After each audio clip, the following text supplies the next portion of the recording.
morning, good afternoon, good evening, whatever time it is, wherever you are. Welcome to Beach Walk Blog. Today, I want to talk a little bit about runners throwing random stuff at things to try and fix a specific problem. So, 80% or more of runners are injured every single year. I hate that statistic. It drives me nuts when I hear that statistic and then people say to me, but I'm going to do what everybody else is doing. I'm going to do some stretches. I'm going to do some strength training. And then it doesn't work. Or it might work for a short period of time, but it really doesn't work for the long term. But yet they're going to carry on doing what all the other runners that are injured are doing. And probably go against what the research says. And they throw out things like, oh, it's tight. Oh, I feel tightness. And the reality of it is that you don't feel tightness. What you feel is a sensation.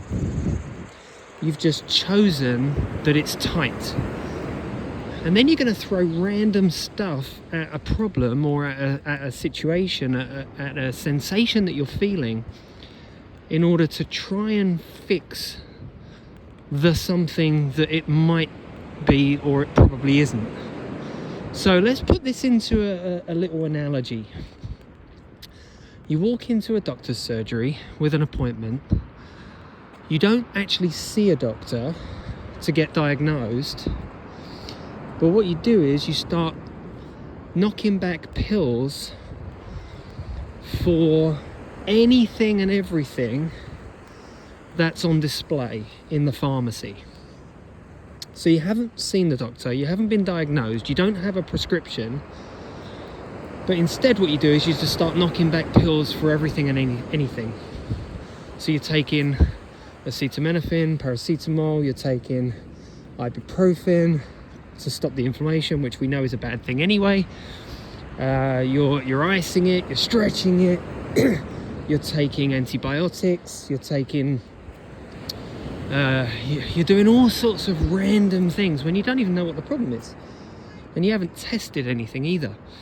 So when runners say, oh, I feel this tightness when I run, again, let's talk about that thing.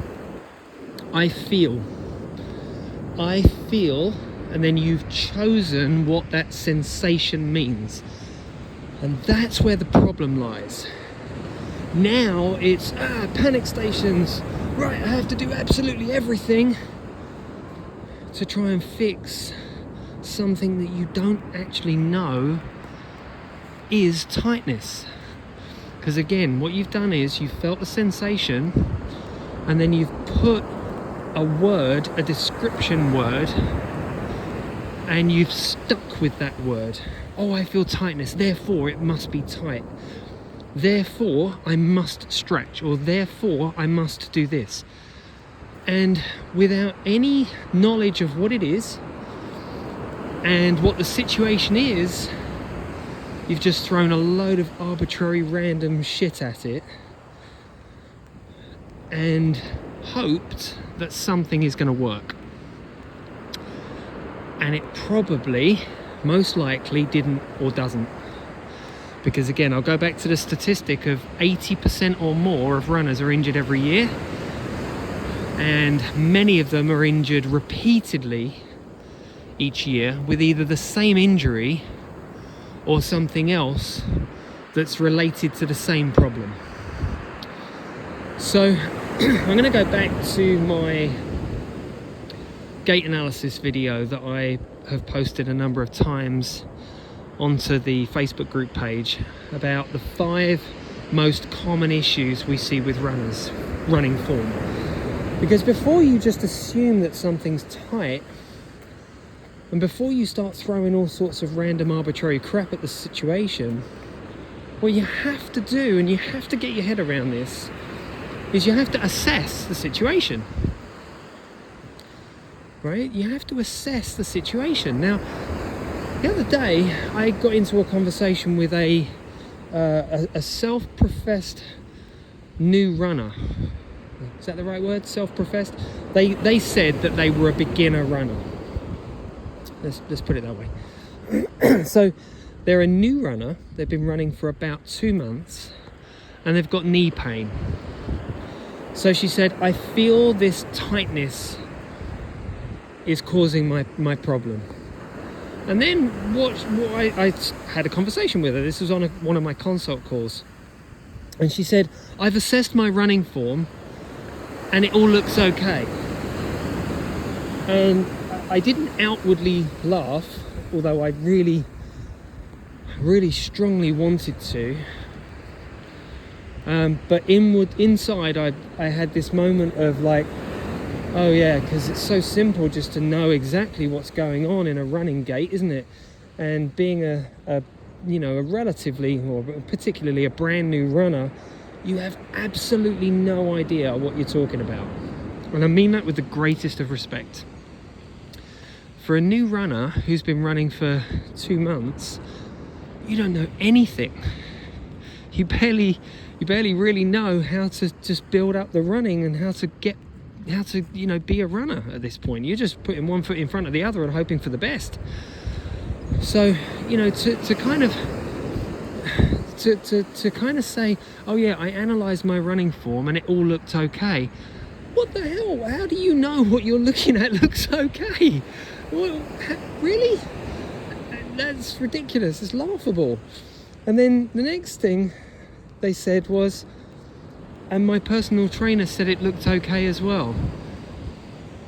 So again, in the inside, I am literally laughing as hard as I possibly ever have to say that this brand new runner and their personal trainer, who probably has no clue what the hell they're talking about, have both decided that your running form is great. And while there's a very, very, very, very, very tiny possibility that it might be, there's a massive probability that it isn't. And I'm going to say there is a 99.99% chance that your running form is not good, and a 0.0001% chance that your running form is great. And the reason why I'm saying there's a 99.9999% chance that your running form is not good is because you're injured. Right? Okay, so I'm going to go back to this thing about throwing random shit at a problem, hoping that something in that random shit is the solution. So I'm going to do this stretch, and I'm going to do that stretch, and I'm going to do this stretch, and I'm going to do that stretch, and I'm going to do this exercise, and I'm going to do that exercise, and I'm going to do this exercise and that exercise. And again, you still don't know what the problem is yet. So if you don't know what the problem is, how do you know what the solution's going to be? So I've done over 1,000 gait analyses now, and I don't think I've ever come across a single person where I've said, yep, your running form is great, it's perfect. Never, because they're injured. Now yes, there is a case and there is situations where too much too soon, like you've ramped up your mileage too quickly, and therefore this has caused a niggle or a small overuse injury, whatever. But that's actually quite rare. In most new runners, or most runners who are experiencing these ongoing injurious situations where they're just getting injured all the time and they're suffering these ongoing niggles and sensations. Ooh, water's coming to get me. What you're actually experiencing is poor movement through your gait cycle. Now, remember, your gait cycle is not squatting, it's not lunging, it's not planking, it's not deadlifting, it's not shoulder pressing, it's not lat pulling, it's not push-ups, it's not any of these movements. So in order to fix the movement issue that's occurring, using any of those movements that aren't it are not going to fix it.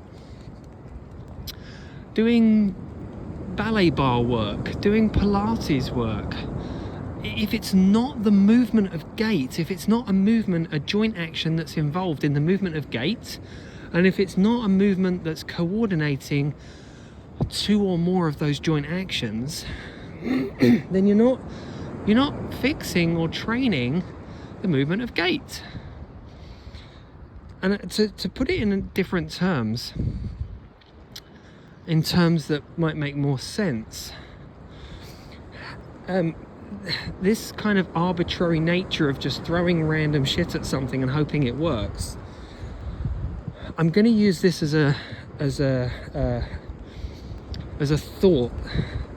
If I want to get better at doing squats, what do I have to do to get better at doing squats? I have to do squats, right? If I want to get better at playing badminton or playing tennis, I need to do the actions that we would do in badminton or tennis. I need to perfect those movements. If I want to get better as a swimmer at swimming, then I need to perfect and therefore train my swimming movement. If I want to get better at playing golf, hitting a golf ball, I need to improve the movement of golf. So why is it that when runners are injured, they don't think like tennis players, golfers, swimmers? I need to improve the movement of running to get better at running.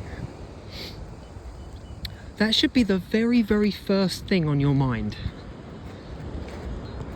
Okay?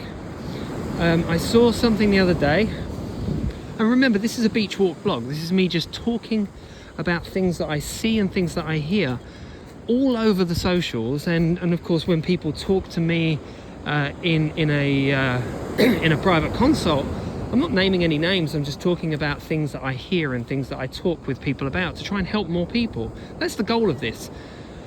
So when I saw something the other day, a lady was saying about can somebody recommend some leg strengthening exercises? And it's like, yeah, sure, we can all recommend some leg strengthening exercises, but what's the goal? And when I asked that question, what's the goal? She said, I'm trying to get better at running. So I responded to her and I said, well, what makes you think that strength is what you need? And she said, well, I'm struggling to run longer distance. So I said, well, can we define longer distance? What is this, 10 miles, 15 miles, 20 miles? Is it a mile? Like, what is it? And she said, well, I'm not up to a mile yet. So I said, well, can you sprint? She said, yes. And I said, then strength is not your problem. Endurance is your problem. That's not strength. You don't need to be stronger to do the same thing over and over and over again in an endurance capacity. Now, if we're talking about lifting a heavy weight, then yes, strength for a 2 repetition max or a 4 repetition max is going to be relevant. But if we're talking about running a mile, running 3 miles, running 5 miles, running 10 miles, or running more than that, you've got to think, most people are doing 2,000 steps per mile, okay, or 1,100, 1,000 steps per kilometer, something like that. All right, something like that. It's not far off. It might not be perfectly accurate, but let's just say it's 1,000 steps per kilometer. That's 1,000 repetitions. 1,000 repetitions. Just think about that for a second. 1,000 repetitions. If you can do it for 1,000 repetitions, then you're already strong enough to do it once, twice, 10 times, 100 times, 1,000 times. Right? So 1,000 repetitions of the same time, of the same thing, of the same movement, is not a strength thing, it's an endurance thing. So if you want to do more of the same thing, you don't need to be stronger, you need to be working on your endurance. So again, throwing random shit at something, hoping that it's gonna create the change that you want. It's analyzing what it is that your goal is and how you're gonna get yourself to the goal. And the goal here was either fixing my gait cycle, improving the movement of my gait cycle, and the only way you can improve the movement of your gait cycle is by training the gait cycle, right? I can't get better at doing the thing I want to do by not doing the thing that I want to get better at. Okay, so to put it in other terms, am I going to get better at hitting a golf ball by not hitting a golf ball? Am I going to get better at swimming by not swimming? Am I going to get better at playing tennis by not playing tennis? Of course not. So why do people think that I'm going to get better at running by doing other things that aren't running? So am I going to get better at running by planking? No, because it's not a strength thing. And planking doesn't ever occur when you run. You don't plank when you run. You're not in the same position. You're not doing anything when you're planking. You're stiff. You're rigid. That doesn't happen when you run, right? So we've got to stop throwing arbitrary random stuff and arbitrary random movements like squats, planks, deadlifts, and all these kinds of things. And you've got to get out of this thinking that I'm working the muscle. So what? That doesn't matter. I'm working the muscle when I run, but it doesn't mean that if your gait is not particularly functioning very well and you're getting injured, then your gait cycle is broken. It's not efficient. If it was efficient, you wouldn't be getting injured, right? You can't say that a car that keeps breaking down is an efficient car. So why do you think that your body, when it keeps breaking down, is efficient or functional? You're literally defining what dysfunctional is.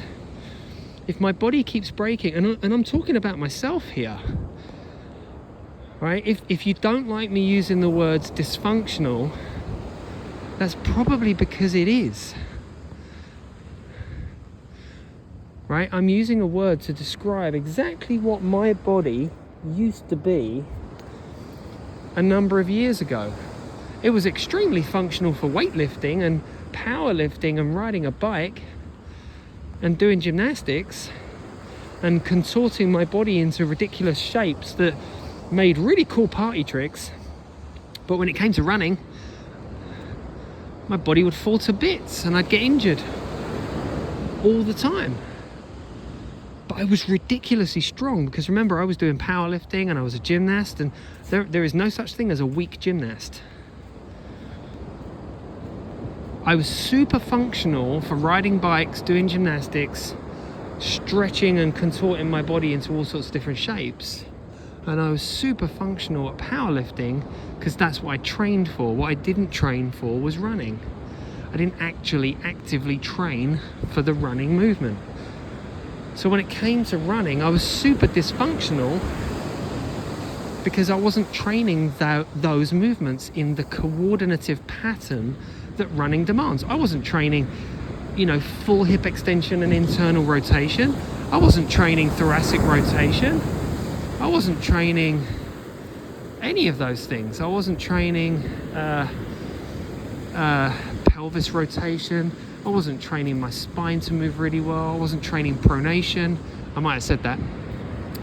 I I was training all the other things, all the things that aren't that, all the things that I didn't need to run. So it's no wonder I was getting injured all the time, and just something as basic and as simple as just running, jogging, was causing me to be injured. How crazy is that? I could move and lift all these insanely heavy weights. I could hold handstands and do shoulder presses in a handstand position, not against the wall either, just, you know, in the middle of in the middle of a room without the wall there to support me. I was doing handstand presses. I was super strong, but yet I couldn't run because I was dysfunctional for the running movement. It's like it's like a Ferrari versus a tractor, or a Ferrari versus a combine harvester. Right? If I want to be good at combine harvesting, do I go and buy a Ferrari because it's the fastest car, or a Bugatti or a Lamborghini just because they're super powerful? No, because that's dysfunctional for that thing. It's not specific for that thing. It's dysfunctional for that thing. It's great at being a really fast car going around a racetrack, but it's not good at combine harvesting. And on the flip of that, would I buy a combine harvester to go and put on a racetrack? Even though the reality of it is that the combine harvester was probably much more powerful and had a lot more torque than the Ferrari, but it had the wrong gearing and it wouldn't go very fast, right? You see what I'm saying?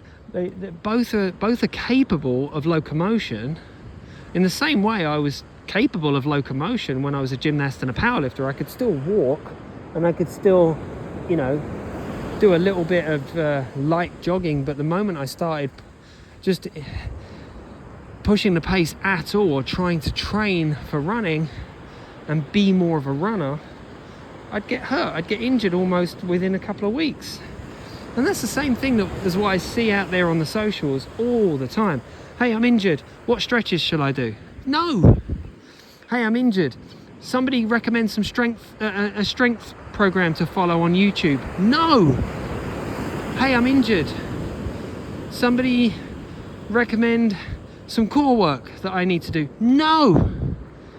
No. This is random, arbitrary shit, and you haven't assessed the situation.